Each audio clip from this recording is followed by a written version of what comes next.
Hey guys, and today I'm going to talk about my philosophy on video games and what I believe to be the three main principles of game design. After seeing the saturation of the indie market, I've been led to believe that indie developers have struggled to stand out from the crowd, and I have pondered whether or not they are aware of what actually makes a successful game. Here are what I personally believe to be the three main principles of game design. The first principle is problem solving. The ability to give reason to your game's existence lies in problem solving. By solving a problem, you welcome a new audience and give your game an identity. Even a simple problem such as keeping players on track or structuring your narrative to be easier or more entertaining to read can give your game a perception of originality, even though it's not original. This way you can appeal to a specific audience who wants that problem solving, and they will in turn buy your game. Problem solving is a skill required in almost all forms of game design, including programming, level design, and game direction. As well as solving problems for an audience, it is important for indie devs to be able to carefully manage their finances and in turn manage their ideas and consider the time and costs of each idea they wish to execute. To do so, they need to solve a problem. Most indie developers try to keep their games as simple as possible to avoid potential financial struggles. The problem I see in a lot of indie games is that they tend to forget the consumer's perspective. If you cannot solve a consumer's problem, you might have trouble solving your own financial problems. So it's important to analyze other video games and search for any potential issues found in those video games. Reading reviews on the Steam page can help you with this. Once you find the problem, you need to solve it. This is where creativity comes into play. There may be many ways to solve a problem, or very few. The goal is to find a way. There is no easy way to do this. The only help I can give you is that concepts alone cannot make the game. You must give purpose to those concepts to solve a problem, and fix the mistakes of your peers. That is how you release an eye-catching and successful video game.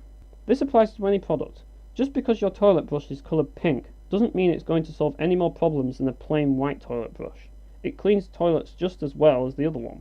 You need to find some way to position your game, and make it stand out. And by solving a problem that nobody else has, you have accomplished this in the best way possible, since not only will someone consider purchasing your game, but they might actually crave it, and that can be something you can seriously take advantage of. The next point I want to talk about is motivation. Games are first and foremost a recreational activity that involves a form of simulated kinesis and interaction. As a recreational activity, motivation is key. Problem solving isn't reason enough to get people to pick up and play a video game. It is merely a way to garner interest in it. However, a game that fails to motivate is enough to deteriorate that very interest in the game, and can put a strain on your game.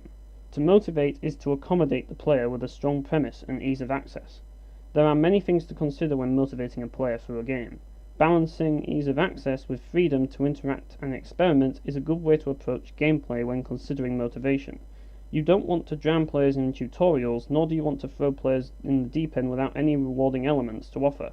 To motivate the player, they need a reward to strive for, and those rewards are exploration, which involves linear and open exploration, which is designed to feed curiosity or encourage curiosity, and to develop a strong, memorable ambience and create a strong, enigmatic world. Then you have growth, which is invested empowerment, to invest time in the game to get rewards out of it. Then you have mastery, which is educated empowerment, to improve at a game, to learn game mechanics, and to master them is mastery, and the satisfaction, the empowerment that comes from it. Personalization, which is the individuality that comes from playing video games.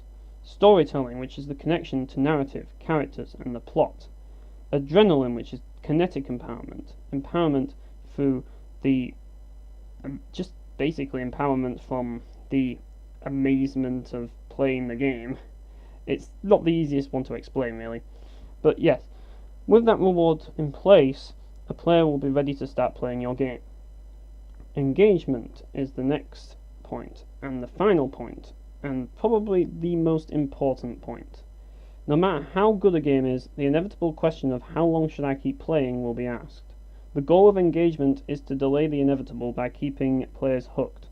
A concrete example of this would be to design your game with quality in mind, and to consider the time investment your game requires, and provide the same level of quality to keep the engagement strong.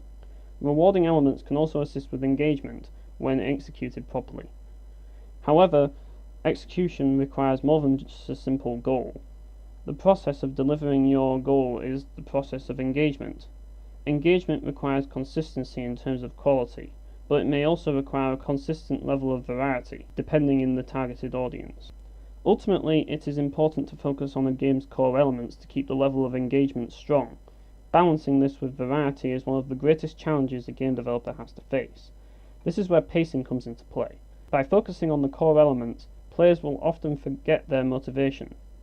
While it is important to remind them of their motivation every so often by maintaining the constant stream of rewarding elements, the goal of engagement is to get players to stop questioning what is motivating them to play the game, but to actually keep them playing without them having any time to consider such things. It is not easy to make a game that is 100% engaging. Even some of the best games can fail at doing this at times. But if a player feels excited and looks forward to playing your game, you have accomplished what you have set out to do.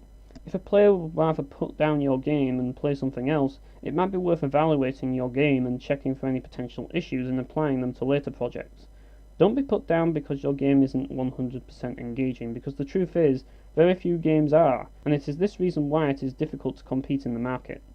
To any budding game developers, remember that you can only try your best, and that you will never satisfy and/or engage everyone.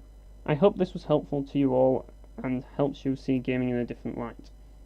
If you are a critic, a developer, or simply a gamer who is interested in theoretical discussion, I hope you stick around so that we can discuss more of these things in the future. Let's learn from each other and make a better future for gaming.